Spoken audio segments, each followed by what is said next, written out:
မို့ရှောက်တဲ့လမ်းတိုင်းဖြောင်းတအောင်စဉ်းစားမိသမျှညီမြအောင်စာနာတတ်သောလူသားတယောက်ဖြစ်ချင်တယ်လူတွေကိုငါခွင့်လွတ်တာလာတယ်တခါတည်းမျောလင်းသလောက်မဖြစ်ပေမဲ့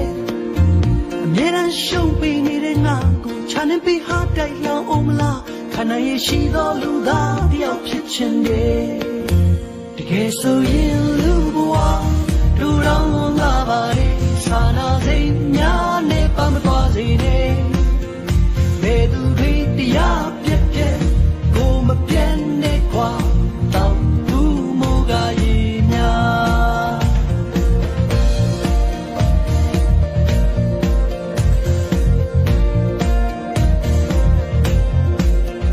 ပါလေအမှန်တိုင်းနဲ့စကားတွေဆို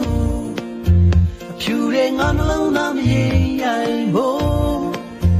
ရှောက်တဲ့လမ်းတိုင်းဖြောင်း